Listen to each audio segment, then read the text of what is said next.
myself for an opening statement.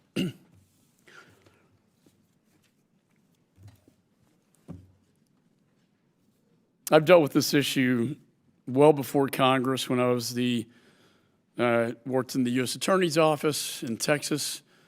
Western District had from San Antonio to El Paso, the border, Chief of Counterterrorism and National Security.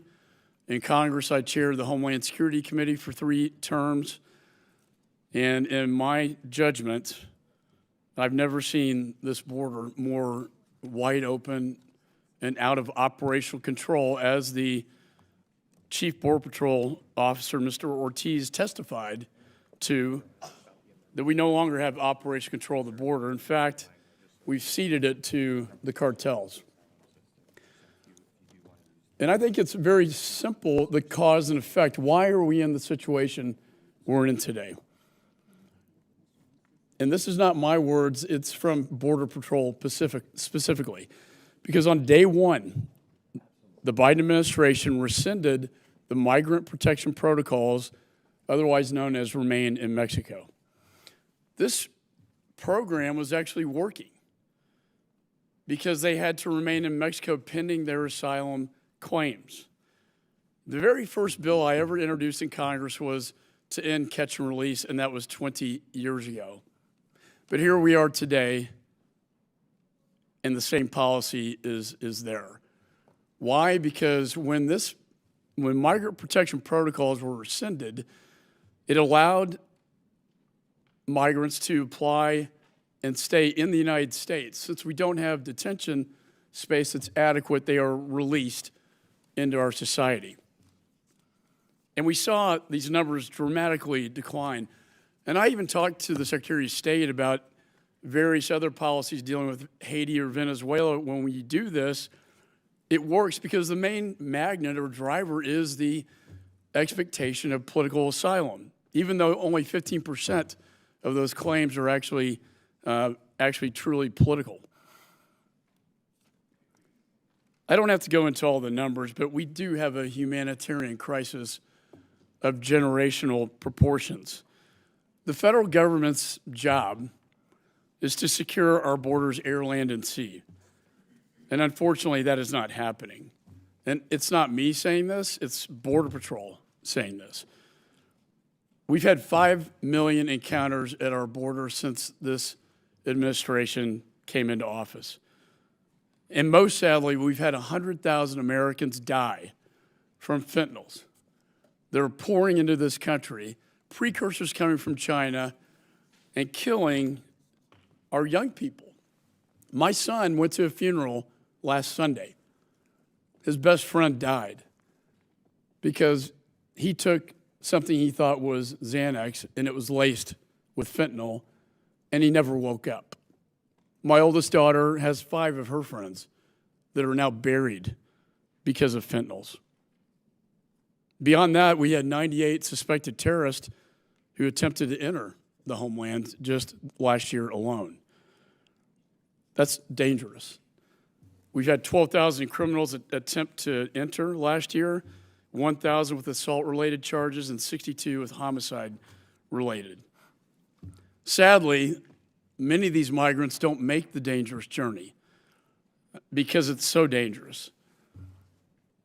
Women and children that die on the dangerous track up.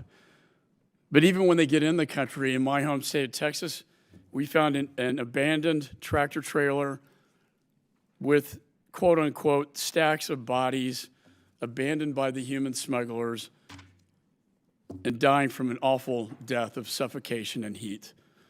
One rescission, one stroke of the pen, rescinding the Remain in Mexico policy was a direct cause and effect of the chaos we're seeing at our southern border. Again, don't take my word for it. Even though I have had a lot of experience on this issue, this comes directly from our Border Patrol that live this nightmare day in and day out. And that's why I introduced this legislation. Because whatever you want to say about the prior administration, and I've told the Secretary of Homeland this, you can call it whatever you want. You don't have to have President Trump's name on this. but the policy was in fact working. We tried to fix this problem for many years without success. I think now is the time.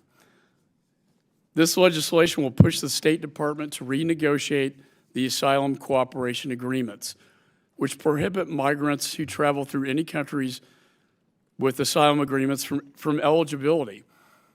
This policy was extremely effective in the prior administration, and reinstating it will give a proven solution to reducing the crisis. By mandating the Secretary of State to re-enter MPP and ACAs, this bill bolsters the work being done on asylum reform and border security in both House Judiciary Committee and House Homeland Security, where I've been this morning. We're also working with the Appropriations Committee to ensure the administration complies with the legislation. As other committees pass border-related legislation, I would encourage this administration to work with Congress to re-implement MPP and other successful measures proven to secure operational control of our border and put an end to this generational crisis. I think, Mr. Ranking Member, that this shouldn't be a partisan issue. It's an American issue. When I chaired Homeland Security, we passed a lot of border bills that were bipartisan. And I think this committee, exercising its jurisdiction here, has an opportunity to do the same. And I've had these conversations with very high-ranking officials in this administration. I think they realize that the policy does work. It's just we have a political problem with it. So I'd like to challenge my colleagues to put aside our partisan differences and let's reinstitute a policy that was, in fact, working. And with that, I now recognize, if there's any further discussion, I recognize the ranking member.